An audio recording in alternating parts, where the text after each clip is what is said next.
Itu mendekat dan menyembah Yesus sambil berkata, "Tuhan, tolonglah aku."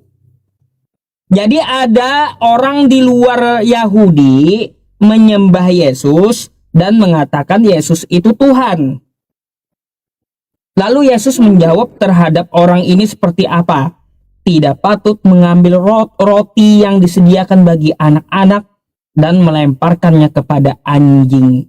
Jadi orang di luar Yahudi yang menyembah Yesus dan mengatakan Yesus itu adalah Tuhan, bagi Yesus dia adalah anjing, Bang. Bagi Yesus itu. Ini saya enggak. Coba baca kitab Anda. Jadi bagi Yesus, mohon maaf, orang di luar Yahudi menyembah Yesus dan mengatakan Yesus itu Tuhan, maka dia adalah anjing bagi Yesus. Itu kata Yesus sendiri. Makanya saya bilang, Yesus tidak pernah dia berkata bahwa dia diutus untuk seluruh manusia. Nggak pernah. Bagi Yesus di luar Israel itu adalah anjing gitu. Anda orang mana? Indonesia, Timur Leste kan katanya tadi, Timur. Bukan Yahudi Anda. Itu benar. Coba kita yang pikirannya sehat ya. Gimana tanggapannya? Semua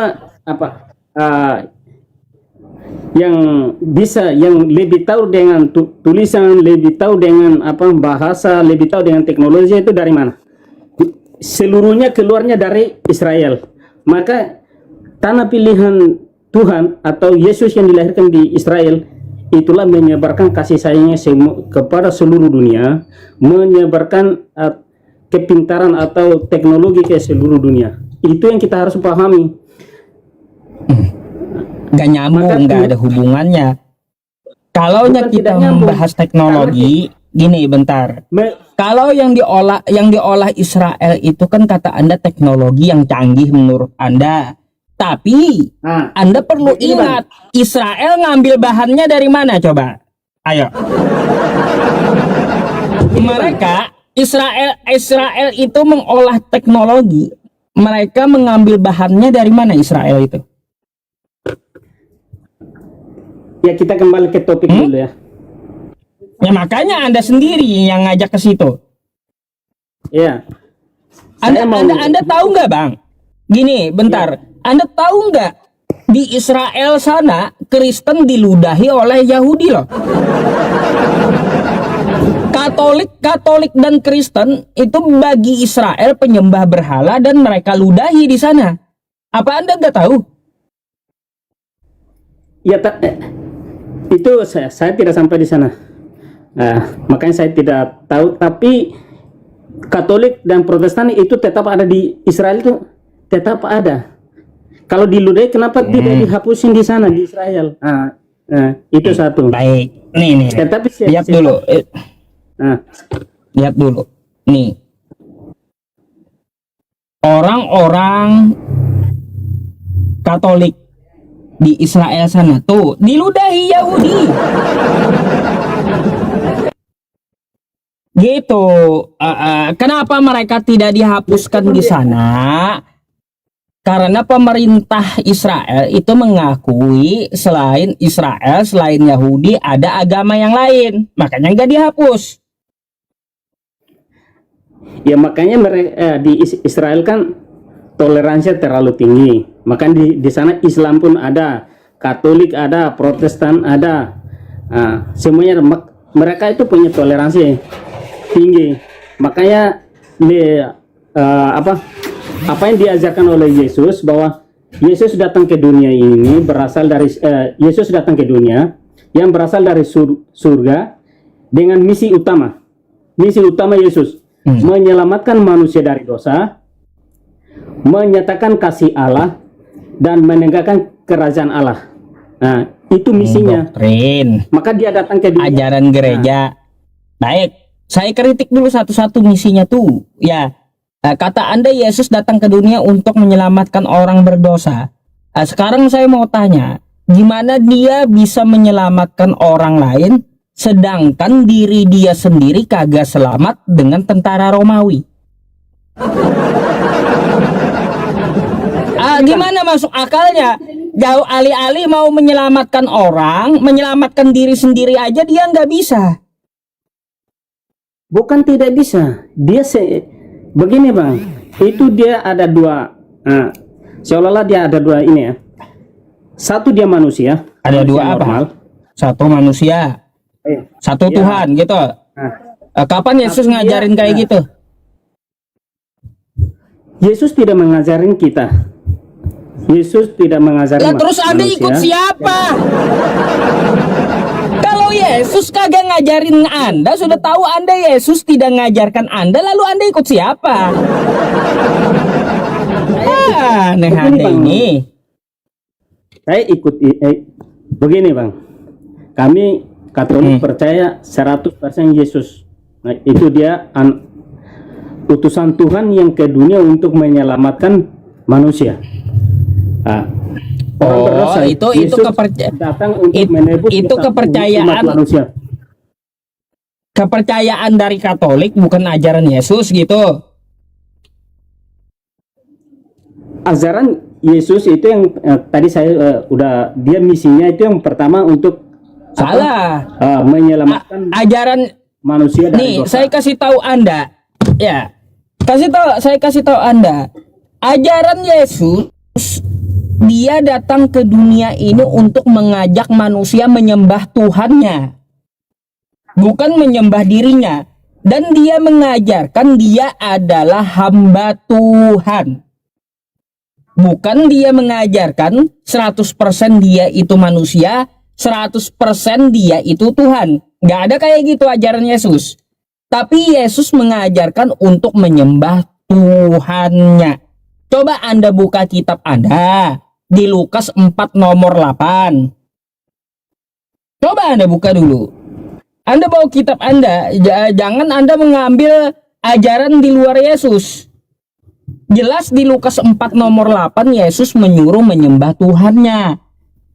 Sembahlah Allah, kepada Dia saja engkau berbakti, kata Yesus. Terus Yesus mengajarkan bahwa Dia itu adalah hamba Tuhan. Nih, ayatnya. Coba Anda buka, nih. Nih, saya kasih lihat Anda nih. Nih, ajaran Yesus. Deh, ini apa nih?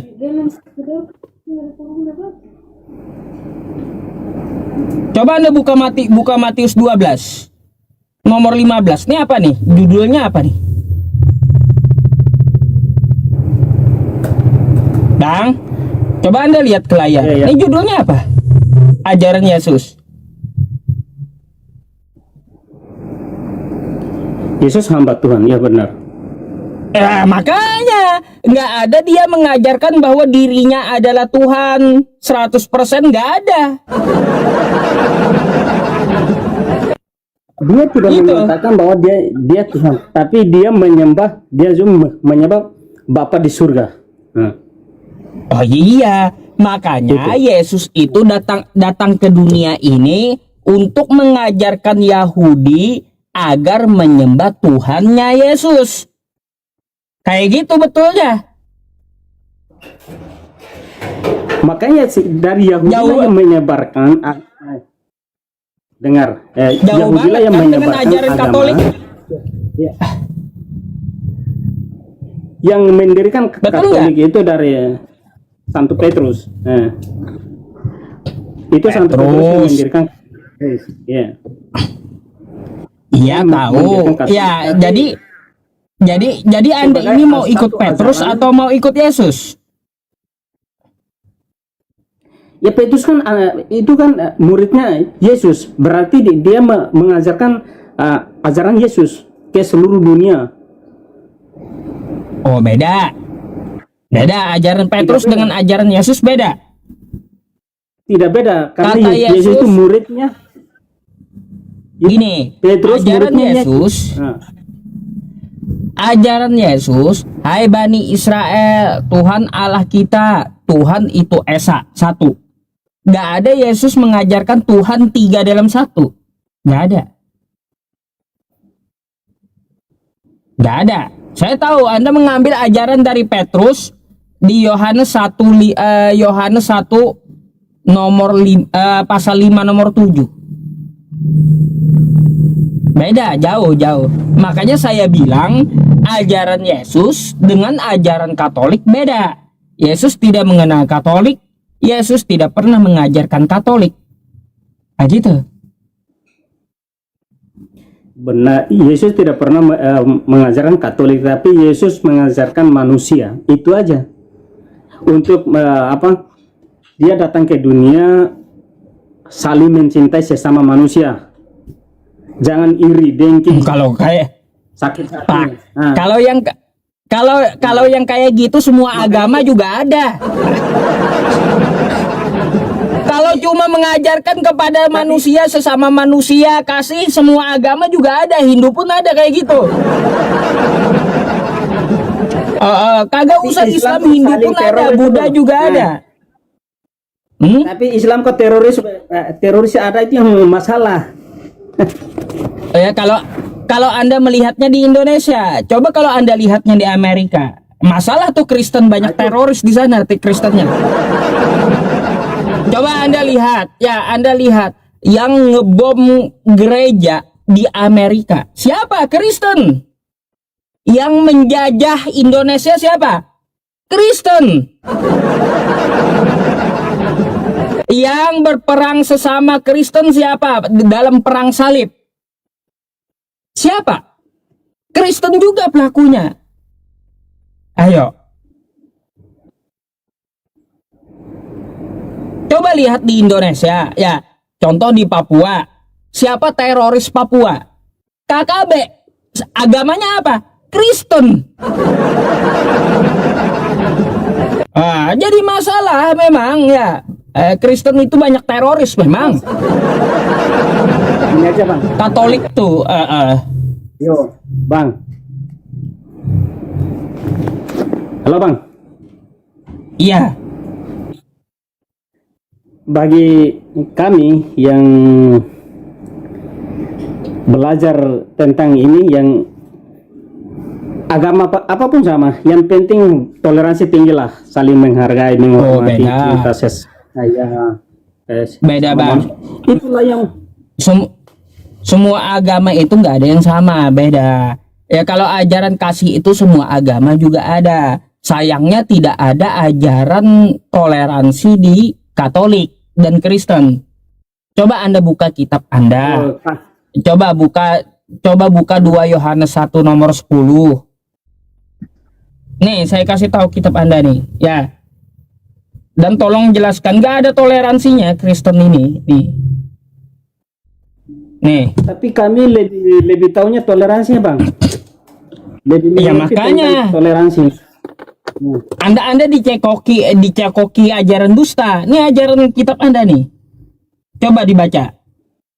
Jikalau seorang datang kepadamu dan ia tidak membawa ajaran ini, jangan kamu menerima dia di dalam rumahmu dan jangan memberi salam kepadanya. Jadi mana toleransinya? Nggak boleh terima tamu beda agama. Hah? Nggak boleh terima tamu beda agama. Nggak boleh kasih salam kepada orang beda agama. Kristen dan Katolik ini. Mana toleransinya ini? Oh, tapi kami di Timor Leste ini itu toleransinya terlalu tinggi, bang. Nah, makanya bang, Anda ya kebanyakan mendengarkan fitnah terhadap agama Islam, tapi sedangkan fitnah yang dipitnahkan kepada Islam itu semuanya ada di ajaran Katolik dan Kristen, gitu. Islam teroris. Yang Islam. Nah, kan kayak gitu, Islam teroris katanya. Padahal yang teroris Kristen dan Katolik. Bukan masalahnya terorisnya. Kita harus saling menghargai, menghormati, toleransi tinggi. Seperti kami di Timur Leste ini kan banyak toleransi, itu terlalu tinggi, beda. Ada kawan-kawan Ya, dari coba Anda, ini. Bang, coba Anda juga ke Indonesia, ajaran Islam toleransinya sangat tinggi.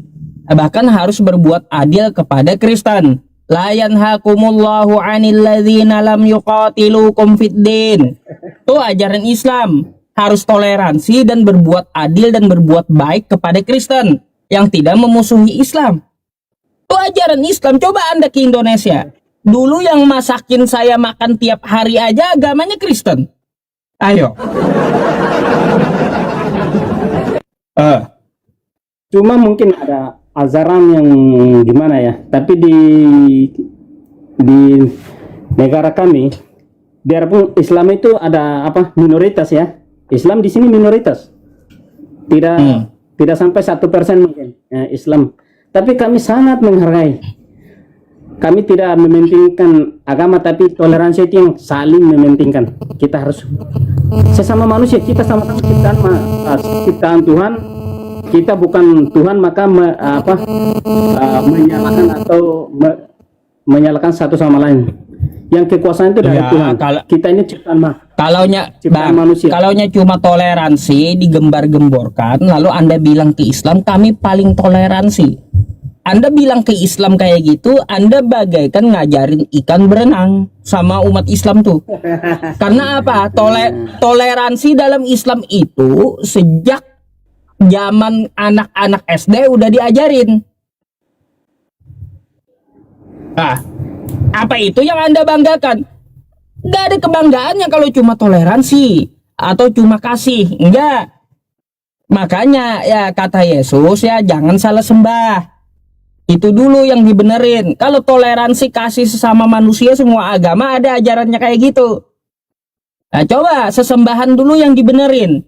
Yang jelas jangan dulu menyembah manusia, bakal kacau gitu. Itu dulu, jangan menyembah manusia dulu. Benerin sesembahannya, menyembah Tuhan menciptakan langit dan bumi, bukan menyembah manusia. Iya benar. Tidak menyembah, kita harus menyembah Tuhan. Tapi kalau Katolik dan Kristen melalui Yesus Kristus, itu Yesus Kristus adalah jembatan yang menuju surga. Itu aja. Jembatan menuju surga. Iya. Pada masanya semua nabi itu jembatan menuju surga. Zaman Musa jembatan menuju surga. Zaman Abraham pun juga jembatan menuju surga. Zaman Yesus ya Yesusnya jembatan menuju surga. Sekarang zaman Nabi Muhammad ya juga Nabi Muhammad jembatan masuk surga. Sama semua. Jadi gitu Bang, banyak belajar lah. Banyak belajar dulu tentang masalah kitab Anda. Jangan Anda terlalu banyak makan doktrin gereja Katolik. Karena apa? Sekali lagi saya tegaskan sama Anda, biar Anda ingat dan mikir. Yesus tidak pernah memerintahkan jadi Katolik. Yesus tidak pernah mengajarkan kekatolikan. Tuh. Oke? Iya benar. Yesus tidak pernah mengajarkan manusia jadi satu agama atau Katolik. Tapi Yesus mengajarkan cinta kasihnya kepada manusia. Yesus mengajarkan toleransinya. Karena kita ini manusia, sama-sama manusia itu ciptaan Tuhan. Kita tidak punya kuasa, Tuhan yang punya kuasa. Sama, Yesus nggak punya kuasa juga. Bukan. Coba Anda buka kitab Anda. Apa pengakuan Yesus? Coba buka kitab Anda. Yohanes 5 nomor 30. Kan anak Anda ada tuh di samping. Boleh ketik juga di Google. Atau Anda langsung buka kitab Katolik. Yohanes 5 nomor 30. Yesus juga nggak punya kuasa. Dia nggak bisa berbuat apa-apa katanya. Macam mana? Yesus tidak punya kuasa kapan dia di depan Tuhan, di depan Bapaknya. Tapi kalau di depan manusia, dia punya kuasa. Di depan manusia dia nggak punya kuasa. Itu pengakuan Yesus. Bukan di depan Tuhan Di depan bapaknya dia tidak Nih. punya kuasa, tapi di depan manusia dia punya kuasa. Nih, pengakuan Yesus depan manusia nih. Ya. Nih, pengakuan Yesus depan manusia. Nih. Apa kata Yesus nih? Mari baca. Nih. Nih, dia ngomong sama siapa nih? Nih, dia ngomong dengan orang-orang, dengan semua orang. Apa kata Yesus? Aku tidak dapat berbuat apa-apa dari diriku sendiri. Dia di hadapan manusia ngaku tidak dapat berbuat apa-apa. Dia di hadapan manusia ngaku tidak punya kuasa. Iya benar. Dia tidak punya kuasa, tapi dia minta kepada bapaknya. Dia minta kepada bapaknya, berarti turunkan kuasanya kepada dia. Memang Minta. dia sendiri tidak punya kuasa. Iya. Ya kalau dia benar. kalau dia nggak punya kalau dia nggak punya kuasa ya sudah, jangan dipaksakan dia berkuasa. Kan gitu. Bukan, tapi dia meminta kepada bapaknya, berarti dia ada kuasa. Coba. Oh, gini. Kalau gini, bentar. Kalau saya minta dengan presiden, apakah saya yang berkuasa atau presiden yang berkuasa?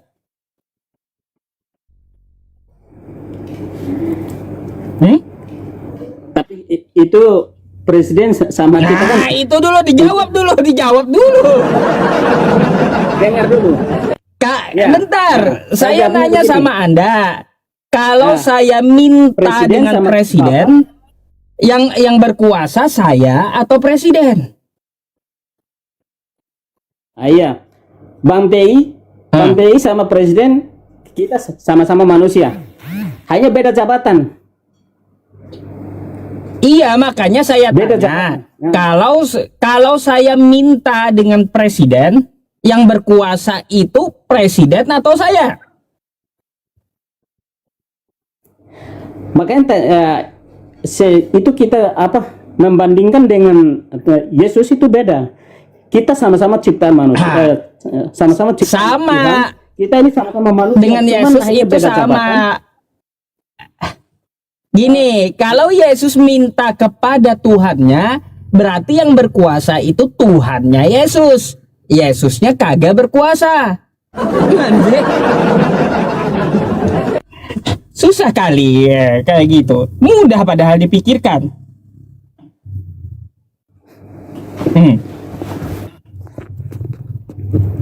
Ayo, nggak bisa Pak. Jadi kalau Anda bawa ajaran Katolik atau ajaran Kristen sama saya, bakal dibantah Yesus semua ajaran Katolik dan Kristen itu. Gitu. Tidak bisa, Bang. Nah, Yesus yang bantah, mau kayak gimana? Yesus yang bantah ajaran Katolik dan Kristen di kitab Anda. Kok nggak bisa? Bantah. Memang dia di depan manusia dia mengatakan demikian, tapi dia meminta kepada bapaknya pasti dikasih. Makanya yang punya kuasa untuk meminta kepada Bapa itu Yesus. Selain Yesus itu tidak bisa. Udah Pak, Anda pelajari dulu yang saya sampaikan dan buka kitab Anda baca dulu ya. Boleh? Soalnya banyak antri juga kawan-kawan yang di bawah gitu, kawan-kawan yang di bawah Kristen yang mau diskusi gitu, oke? Ya. Oke, silakan. Oke. Kalau gitu saya izin gantikan dulu ya dengan kawan yang antri, kasihan kelamaan mereka. Oke ya? Oke. Selamat malam. Yo. Kan mudah ya teman-teman. Padahal yang kayak gitu mudah gitu loh dipikirkan. Susah kali. Yang bantah kekristenan itu bukan saya. Yesus yang bantah Katolik dan Kristen itu. Kok saya yang bantah? Bukanlah, Yesus yang ngebantah Katolik dan Kristen. Bukan saya. Ntar. Yang mana nih?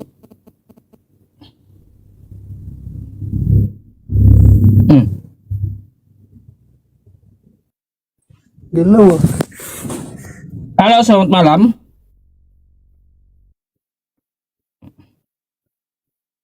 Oke, kita ganti lagi. Nah, biarkan kawan Kristen yang naik ya, kawan-kawan semuanya. Yang Islam kagak usah ikut-ikutan naik.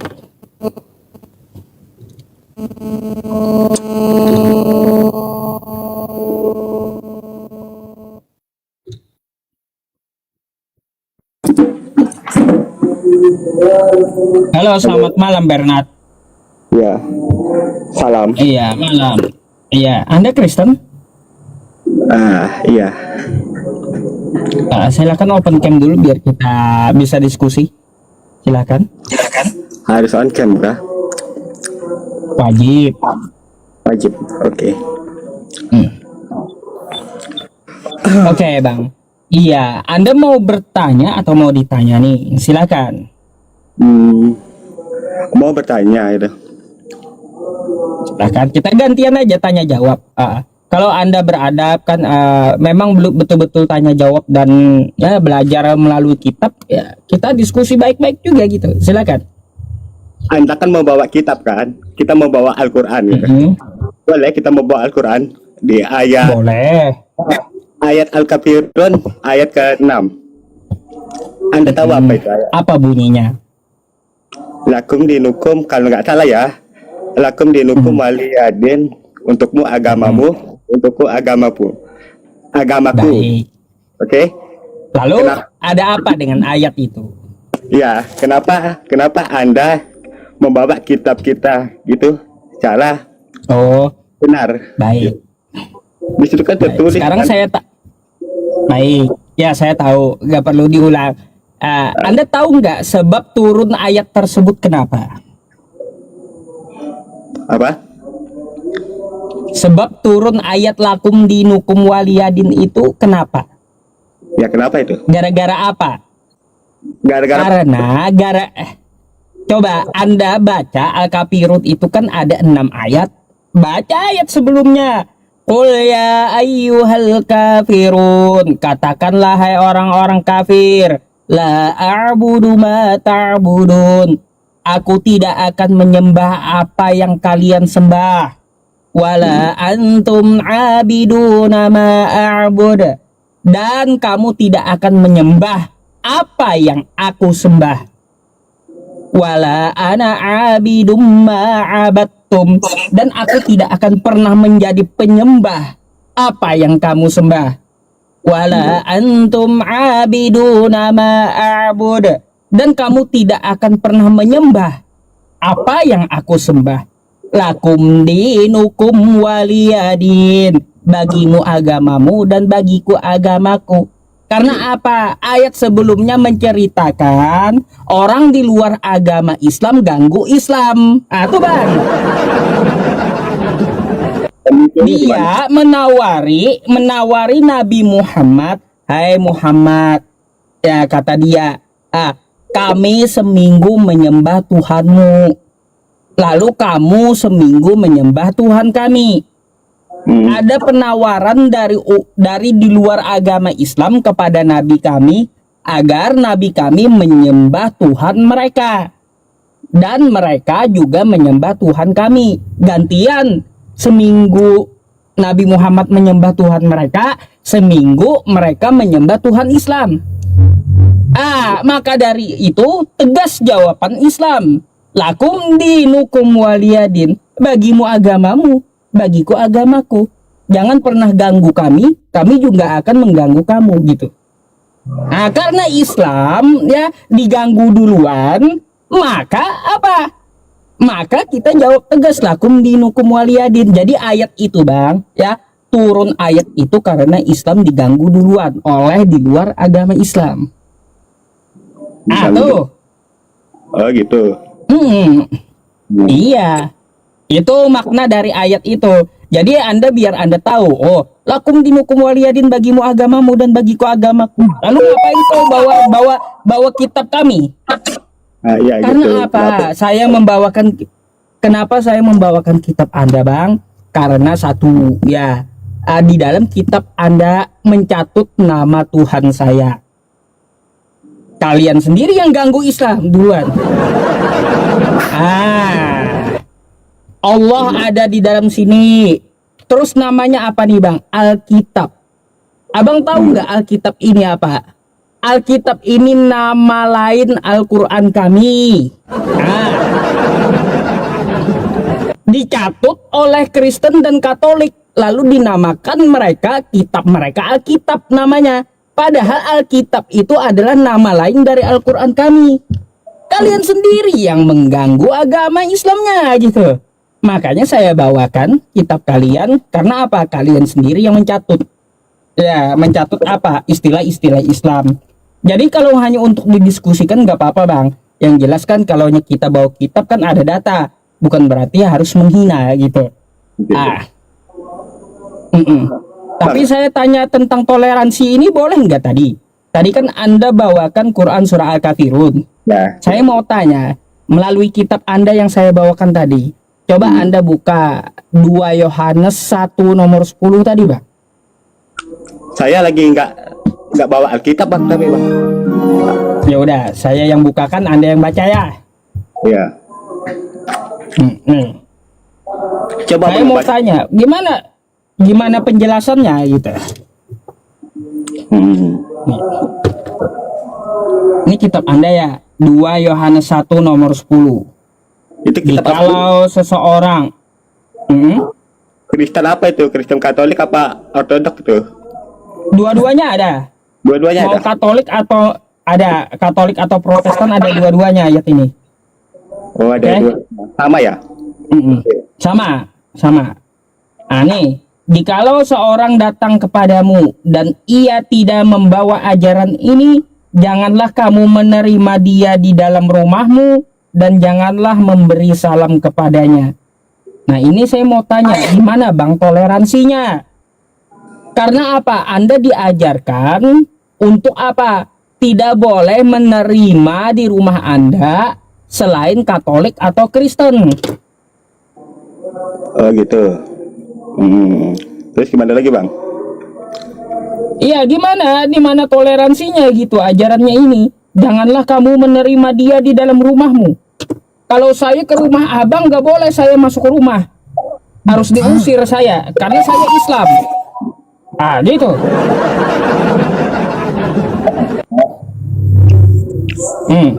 Nggak diusir juga gitu. Dan jangan memberi salam kepadanya. Nggak boleh nih abang terima saya di dalam rumah abang. Maksudnya memberi salam itu gini loh Bang. Abang mengucapkan Assalamualaikum. Masa kita jawab Waalaikumsalam? Kita kan ini Kristen kan? Itu maksudnya gitu Bang. Gitu. Ya jangan menerima dia di dalam rumahmu. Gimana? Jangan menerima di rumahmu. Nah. Gimana ya? Gimana tuh makanya? Kayak gimana? Jangan kamu terima di dalam rumahmu. Coba pikir. Gimana toleransinya kayak gitu? Masa saya yang Islam nggak boleh masuk ke rumah abang? Kayak gimana? Di mana ajaran toleransinya? Masuk dalam hal apa? Dalam bertamu gitu. Ya dalam hal apa? Dalam hal apa di dalam sini? Dalam hal ajaran yang berbeda. Gitu. Ya masuk hal apa dulu? Kalau bertamu aja welcome aja sama kita mah. Iya. Tapi kitab Anda menuliskan kayak gitu. Macam mana? Ayo, kitab Anda yang menuliskan kayak gitu. Ya Kristennya welcome aja, betul. Tapi kitab Anda isinya kayak gitu. Ya. Gimana ajarannya yang kayak gitu? Nah itu Bang. Jadi kalau untuk masalah toleransi, ya kita Islam diajarkan sejak kecil. Bahkan kita disuruh untuk apa? Berbuat baik kepada Kristen di luar agama Islam. Bukan cuma Kristen, Hindu, Buddha, dan agama lainnya.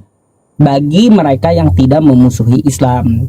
La yanhakumullahu 'anil ladzina lam yuqatilukum fid din. Al-Mumtahanah ayat 8. Allah tidak melarang kamu berbuat baik dan berlaku adil kepada orang di luar Islam yang mereka tidak memusuhi Islam. Nah tuh ajaran toleransi, kami disuruh baik dan adil sama Anda semua. Gitu. Ada lagi Bang?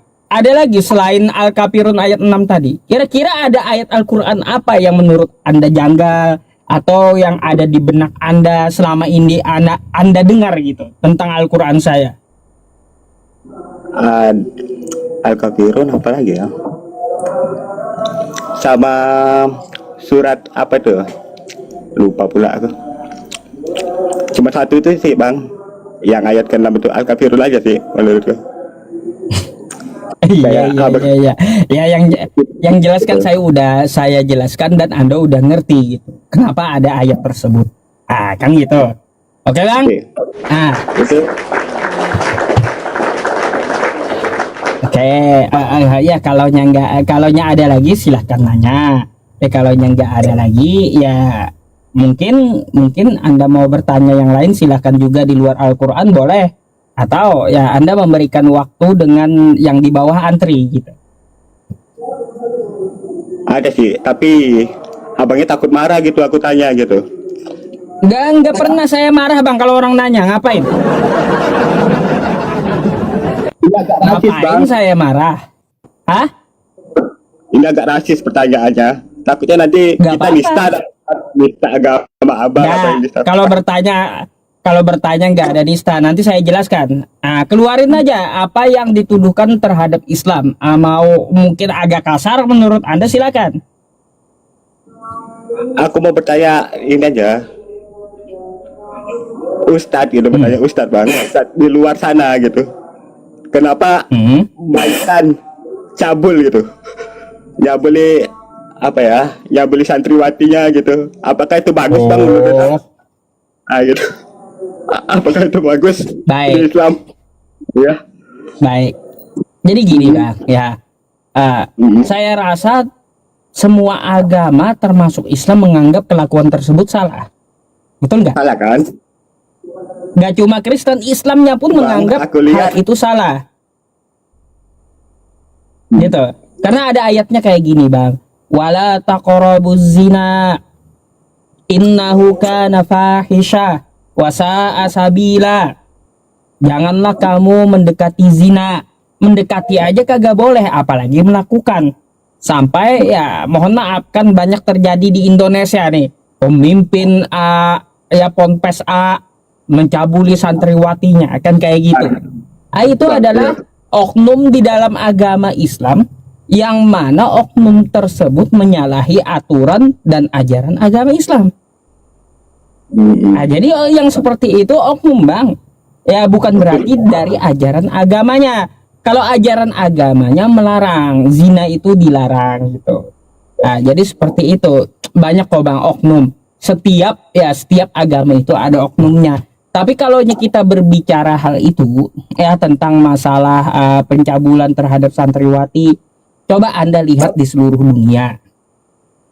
Jangan cuma di Indonesia. Islam dengan Kristen itu lebih banyak Kristen korbannya. Coba Anda lihat ke Perancis. Per tahun 2025 korbannya 300.000 Bang. Pendeta, pastor itu korbannya 300.000. Bayangkan. Coba Anda ketik di Google. Itu kejadian di Perancis, 300.000 korbannya dari jemaat gereja.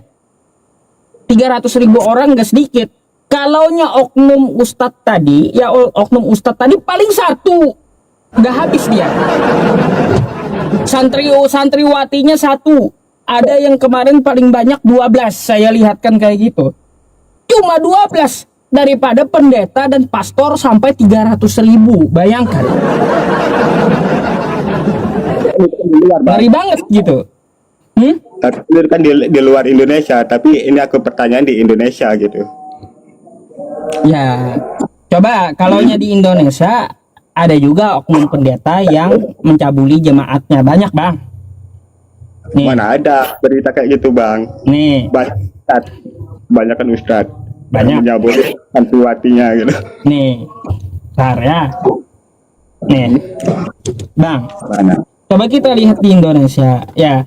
Per tahun 2020, pendeta di Surabaya diduga perkosa jemaat di bawah umur. Pendeta di Blitar tega cabuli 4 bocah. Oknum pendeta cabuli anak hingga trauma. Pendeta yang cabuli jemaatnya terancam 15 tahun. Indonesia gitu. Nih, inilah oknum pendeta yang cabuli jemaat selama 6 tahun. Wait. Langganan gitu loh. 6 tahun langganan ini. Gitu loh. 6 tahun. Banyak Bang di Indonesia ya pendeta ya. Apakah ini ajaran Kristen? Ya pasti enggak, kan gitu. Ya pasti enggak. Kenapa? Itu adalah oknum dari Kristen. Pendetanya atau pastornya mencabuli jemaatnya yang di bawah umur. Nah gitu. Oke. Jadi gitu.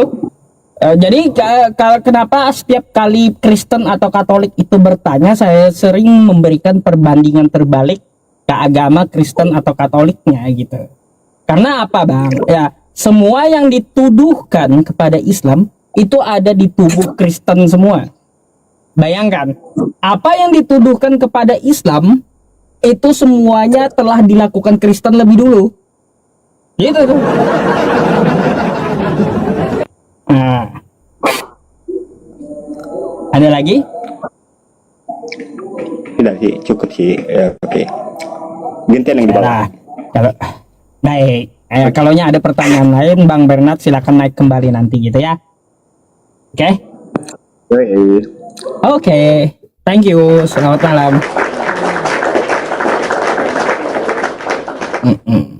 Ya, teman-teman.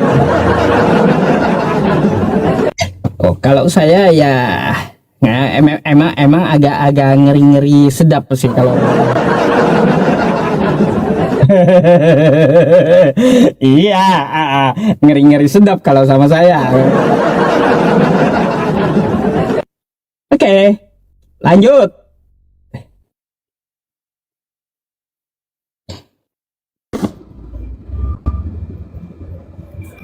Halo, selamat malam. Halo, Selamat malam Nuncio Araujo. Islam Kristen Bang? izin bertanya ya Bang. Oke. Bentar, Abang kenalkan diri dulu. Anda dari Islam atau Kristen? Perkenalkan, nama saya Nuncio, umur 18 tahun, saya Kristen. Di sini saya mau bertanya tentang apa stigma atau stereotip mengenai Islam yang beredar di sosial media. So ini saya dengar bahwa katanya Nabi Muhammad pernah ada menikah dengan Aisyah yang di bawah umur. Sorry Bang, di tempat Anda kok noise sekali gitu ya, gerusuk gitu. Tunggu dulu ya.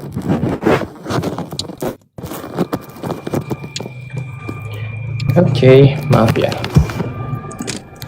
Saya mau Bang menjelaskan kenapa di Islam menghalalkan untuk menikah dengan anak di bawah umur yang zaman sekarang mungkin maaf bahasa saya kurang ini karena saya bukan orang Indonesia ya.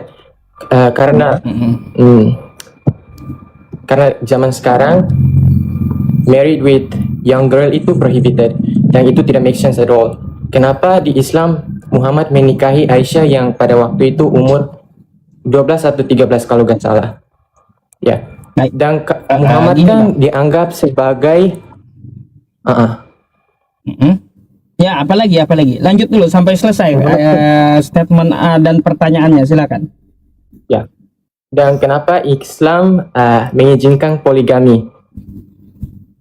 Oh, baik. Satu-satu dulu ya kita bahas ya Bang ya. Mengizinkan suami saya menjelaskan saya Oke, Bang. Sebenarnya saya mau banyak putus-putus nih suaranya. Bentar. banyak. Dan kenapa? Oh, maaf. Tunggu dulu ya. Putus-putus. Ini sekadar untuk belajar saja, tidak untuk menghina. Ya, Masih. ya nggak apa-apa, Oke akan atau saya belum? jelaskan. Oke. Oke. Jadi gini Bang, sebelum saya menjelaskan, saya mau bertanya sedikit kepada Anda. Ada nggak batasan Oke. umur Kenapa di surga Kristen? Islam ada bidadari? Oh, bentar. Baik, ada 3 ya. Ada 3. Cuma jaringan Anda tolong diperbaiki gitu. Coba didengarkan dulu saya. Putus. Halo Bang, Tunggu dulu ya. jaringan Anda putus-putus Bang. Iya, nggak bagus. Oke. Wait for a while. Oke.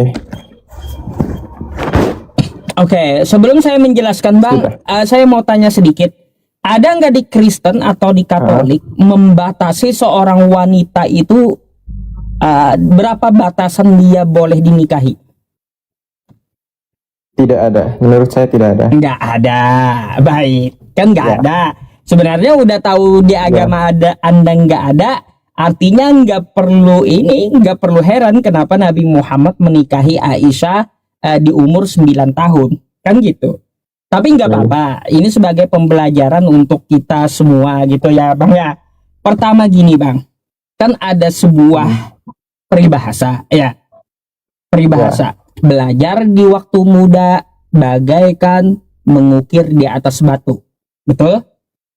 Belajar di waktu tua bagaikan menulis di atas pasir, betul nggak?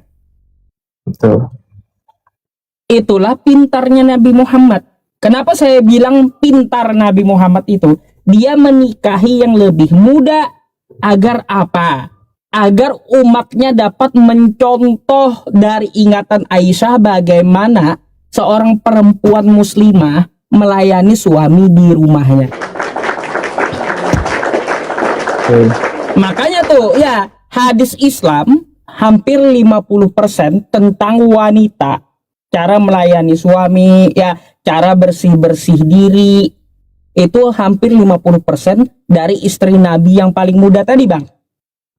Cara membersihkan haid, cara melayani suami, cara yang lain-lainnya, ibadah juga ada hadisnya. Itulah pintarnya Nabi Muhammad kenapa menikahi yang muda, karena ingatannya kuat.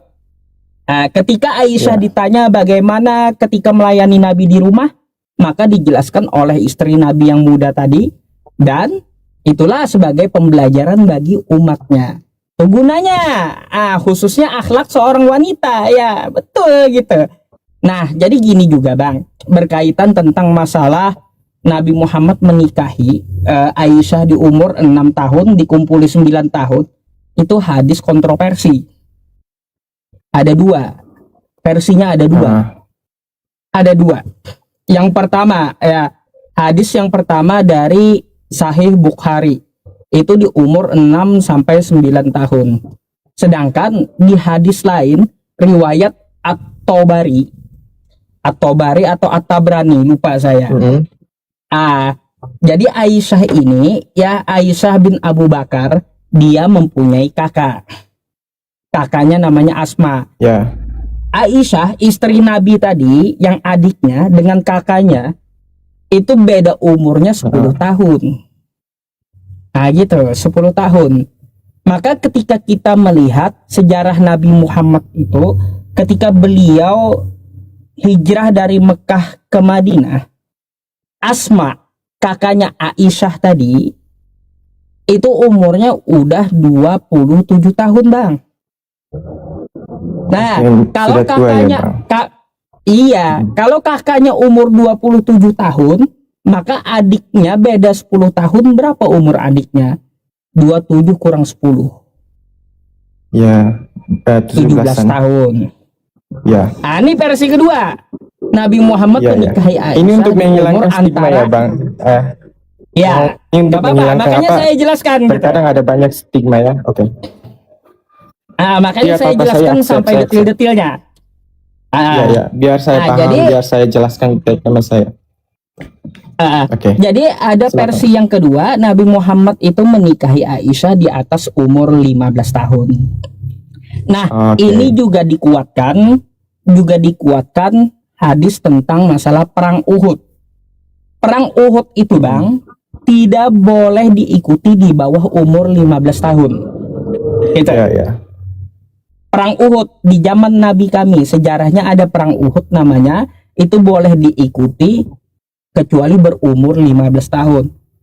Dan kalau kita lihat sejarahnya, Aisyah, istri Nabi tadi, yang katanya dinikahi 9 tahun, ternyata dia ikut perang Uhud.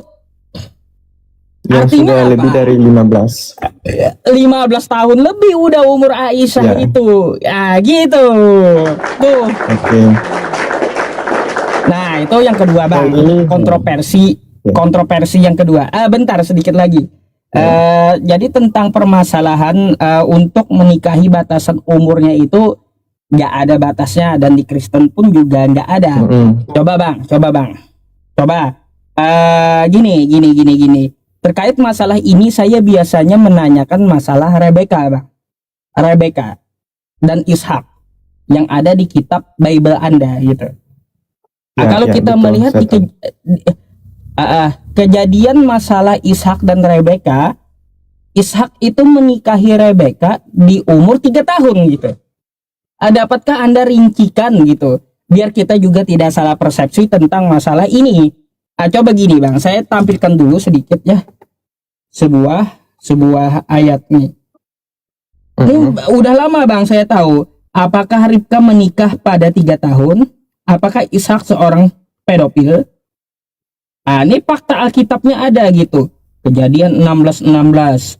Jadi di sini semuanya dihitung, Bang. Dihitung gitu. Dihitung.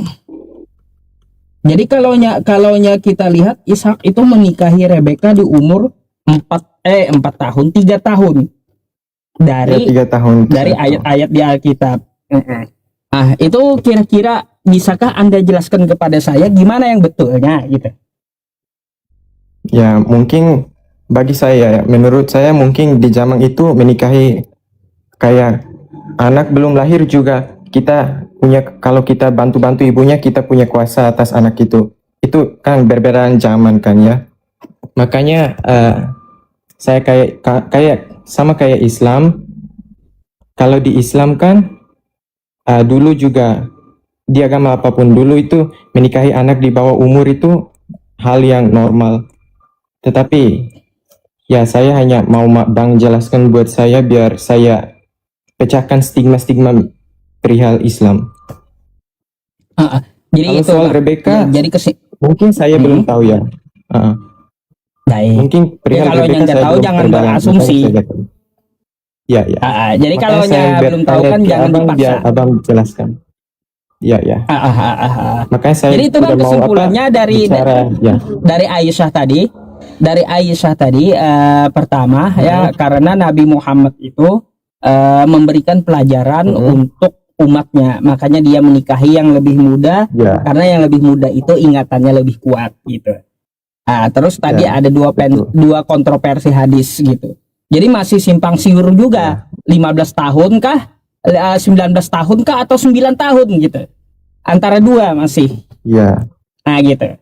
Silakan. Yang kedua apa tadi? Poligami. Ya, poligami. Kenapa umat Islam mengizinkan poligami? Sebelum saya menjelaskan lagi, Bang, kira-kira ada nggak Yesus mengatur poligami? Tidak. Nggak ada Kalau- juga. Makanya tidak, ya. kalau kita lihat kan, kalaunya kita lihat di kitab Anda di Bible, Daud, Raja Daud, istrinya 1000 kan gitu. Ya. Raja Salomo istrinya 700 kan kayak gitu ya. Tapi bagi kami kan Daud itu nabi. Jadi datang zaman Yesus tidak ada mengatur dan melarang poligami, nggak ada. Maka dari itu Islam datang untuk membatasi, Bang. Oke. Nah, jadi Islam itu datang bukan membolehkan beristri banyak, tapi malah membatasi. Karena di zaman Mengatur, dulu ya. Daud istrinya 1000, Terus Salomo istrinya 700. Gak boleh laki-laki Islam seperti itu lagi gitu. Makanya diatur oleh kitab kami. Ya, ada di dalam Quran surah An-Nisa ayat ketiga. Wa in khiftum alla tuqsitu fil yatama fankihu ma tabalakum minan nisa'i masna wa thulatsa wa ruba'. Kagak boleh lagi istri sampai 1000 sampai 700.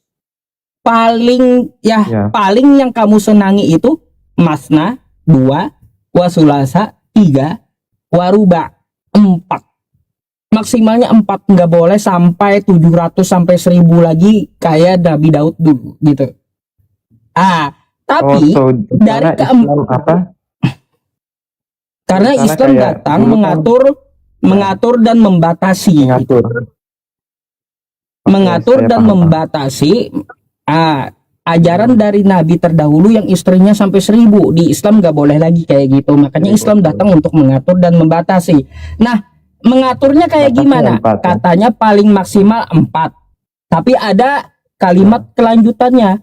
Fa in khiftum alla ta'dilu fawahidah.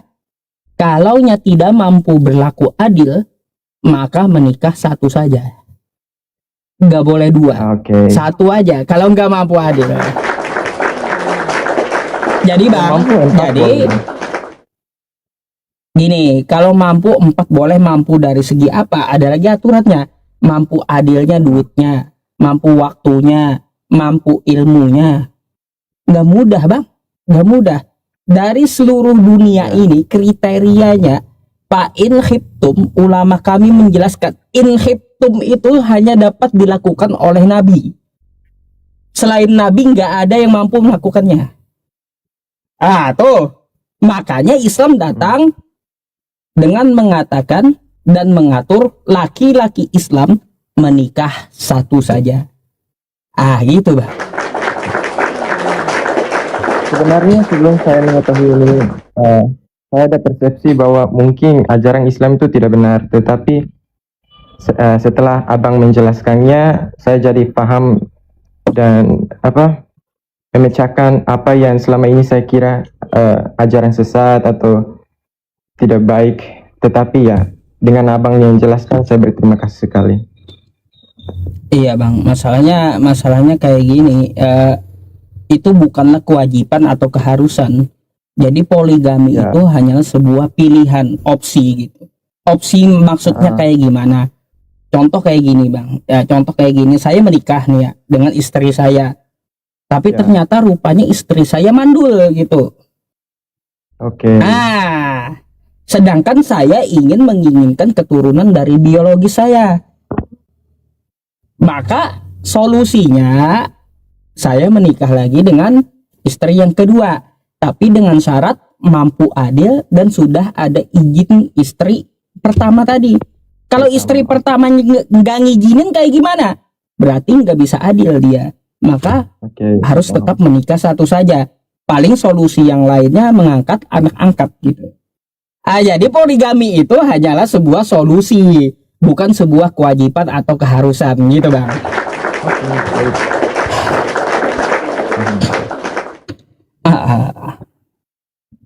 Mungkin ya duanya sudah selesai. Dan 3, ini video yang viral banget di TikTok mengenai kalau umat Islam mati, kalau mereka ke surga akan dilayani oleh bidadari. Itu bagaimana? Gini. Saya jelaskan lagi. Ya, manusia itu kan ditakdirkan berpasangan ya Bang ya. Ya. Oke, sepakat? Nah, berpasangan antara laki-laki dan perempuan. Lalu ya di zaman dulu ada tuh kayak perang Badar, perang Uhud di zaman Nabi kami kan kayak gitu, perang Khaybar, yang mana banyak laki-laki Muslim yang belum menikah gugur, meninggal dia sebelum menikah. Pertanyaannya, apa keadilan Tuhan bagi dia? Sedangkan Tuhan mentakdirkan kita untuk berpasangan. Maka dari itu bidadari itu hanya untuk laki-laki Muslim yang gugur di medan perang. Gitu. oke. Dan laki-laki muslimnya yang belum menikah. Oh, bukan. yang udah Maka menikah dia di tidak. kalau yang udah menikah ya sama istrinya nanti. Tapi kan itu dijadikan tuduhan. Di Islam ada 72 dijadikan bidadari tuduhan, kan ya. katanya. Kan Ya. kayak gitu. Padahal itu untuk laki-laki muslim yang gugur di medan perang yang belum menikah gitu. Oke, oke. Gitu bang. Tapi bang, ngomong-ngomong masalah surga, ya syukron, bang Yasir ya. Ngomong-ngomong masalah surga, saya ada membaca bang. Sorry nih, Ya. coba anda buka di dalam Matius 19 nomor 29. Versinya versi dulu sih, bukan versi yang sekarang. Karena versi sekarang dihilangkan bang. Nih, bentar ya. Saya mau bukakan buat anda sedikit.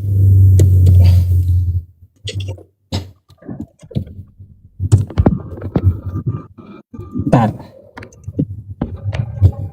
Bentar ya. Sabar. Nah nih bang, Gimana? mari kita baca sedikit ya. Ini kan ada beberapa versi Matius 19:29, ada TB, ada IYT, ada TL, ada BIS kan kayak gitu ya. Ada yang lain-lainnya. Nah, coba Bang, kalau kita melihat ya dari ini contoh nih MILT nih. Coba kita baca dulu kata Yesus. Dan setiap orang yang sudah meninggalkan rumah atau saudara laki-laki atau saudara perempuan atau ayah atau ibu atau istri, nah ini kan ada istri nih, atau anak atau ladang demi namaku, kata Yesus, ia akan menerima 100 kali lipat dan akan mewarisi hidup yang kekal. Jadi di sini kalau kita lihat dari terjemahan MILT dan yang lainnya ini, kata istri ini kan nih di terjemahan yang paling baru dihilangkan kan gitu. Entah apa tujuan dan maksudnya dihilangkan kata istri di sini. Nah, di sini Yesus menjanjikan di surga nanti kita dibalas dengan 100 istri gitu, Bang. Pertanyaan saya ada dua yang mengganjal. Kenapa kosakata istri ini dihilangkan? Dan gimana nih tanggapan Anda yang janji Yesus menjanjikan 100 istri di surga nanti? Yang di mana bang? Saya tidak lihat. Sorry. 100 Matius istri yang mana? 19:29. Nih. Meninggalkan ibu, bapak, atau istri, atau anak-anak, Ayah, atau ladang. rumah, ladang, anak, ibu, atau istri, atau ladang, demi namaku, kata Yesus nih. Ia akan menerima 100 kali lipat dan akan mewarisi hidup yang kekal. Jadi kalau kita tinggalin istri kita di dunia lalu mengikuti Yesus, maka Yesus akan menjanjikan istrinya 100 kali lipat gitu. Tidak. Gitu Bang.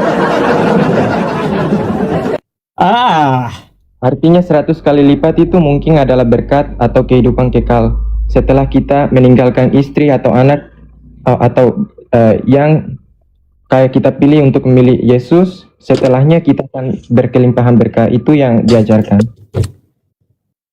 Kira-kira Anda hal tersebut Anda dapat dari mana gitu?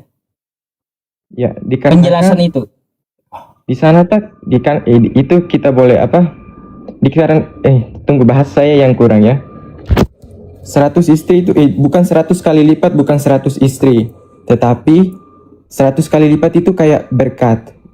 Meskipun tidak disebutkan di sana ya kan. Dan kehidupan kekal yang dijanjikan Yesus setelah kita meninggalkan ibu bapa atau istri untuk mengikuti Yesus. Nah, gini, penjelasan yang Anda jelaskan kepada saya itu Anda ambil dari mana itu? Karena apa? Karena gini Bang, ya kita mencurigai terjemahan baru menghilangkan kata istrinya karena udah terlanjur malu. Di ajaran Kristen katanya tidak ada kawin-mawin di surga. Makanya dihilangkan kosakata istri itu. Ternyata Yesus menjanjikan istri di surga. Itu saya curiganya kenapa kosakata istri dihilangkan di terjemahan sekarang. Gitu Bang. Waktu diterjemahkan dulu ada 100 kali lipat istri kan? Ada. Istri 100 kali lipat ada. Oke. Sekarang dihilangkan udah. Karena kan doktrin Kristen, setahu saya ya kata-kata pendeta tidak ada kawin-mawin di surga. Ternyata Yesus menjanjikan istri di surga. Makanya kosakata istrinya itu dihilangkan Ya, betul. di terjemahan baru.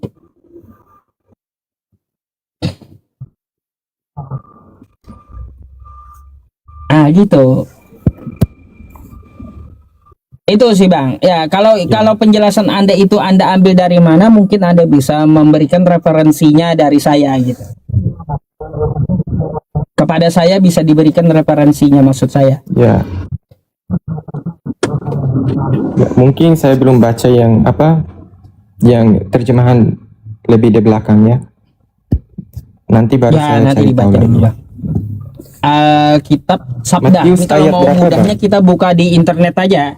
Kalau kita mau mudahnya buka di internet aja Alkitab Sabda Matius 19:29. Ini kan terjemahannya semuanya ada tuh. Dari zaman bahula sampai zaman kambing beranak kuda ada gitu. Terjemahannya. Ya. Mana yang menyebutkan 100 istri, Bang? Mana yang menyebutkan 100 istri? Oh. Nih. Bentar, saya bukakan, saya balik. MILT 2008 terjemahannya. Nih. Istri. Kalau atasnya Bang, Atau pasangannya diganti. Kalau BIS-nya dihilangkan. Kalau terjemahan lamanya dihilangkan juga terjemahan lama. Apalagi terjemahan baru tidak hilang. Iya. Jadi yang ada itu di bawah tahun 2010. MILT. Tuh istri. Gitu. Oke Bang. Oke. Di bawah tahun Agak 2010 ada. membingungkan. Tapi ya. Gak apa-apa. Agak membingungkan ya, tapi mau kayak gimana diteliti lah Kak. Ya. Diteliti Ya, gitu. nanti Itu kan saya kitab Anda. baca. Anda perlu diteliti dan perlu kritis gitu terhadap kitab Anda. Matius 19:29 ya. Ya, jadi catatan Matius 19:29. Oke. Ya, kalau kita lihat dari bahasa Yunaninya ada, Bang. Istri itu ada, gunaika. Ada. Karena bahasa Yunani kan yang ditranslate. Iya, cuma Yunaninya ada istri, kenapa di translatannya nggak ada gitu istri? Ayo. Nih, Nanti saya belajar lagi. nih Bang. Silakan. Banyak referensi. Kalau mau selain hal itu banyak sih. Kalau mau Anda bahas yang lain-lainnya. Tapi kan setidaknya kan Anda udah tahu. Oh ternyata ajaran Islam kayak gitu. Ada maksud baik di dalamnya. Apa yang dilakukan oleh Nabi dan di dalam ajarannya. Jadi kayak gitu. Betul. Ya. Betul. Oke. Dikarenakan sebelum ini saya berterima kasih ya Bang karena sudah menghilangkan stereotip atau stigma mengenai Islam. Saya berterima kasih banyak karena sudah jawab pertanyaannya dengan bagus sekali. Saya Sama-sama. izin Sama. tutup dulu ya. Bye. Oke. Silakan bertanya kembali Bang dan silakan naik kembali jika berkenan nanti ada pertanyaan yang baru gitu ya. Ya. Oke, terima Oke. kasih. Thank you Bang. Selamat malam. Terima kasih. Tutup dulu.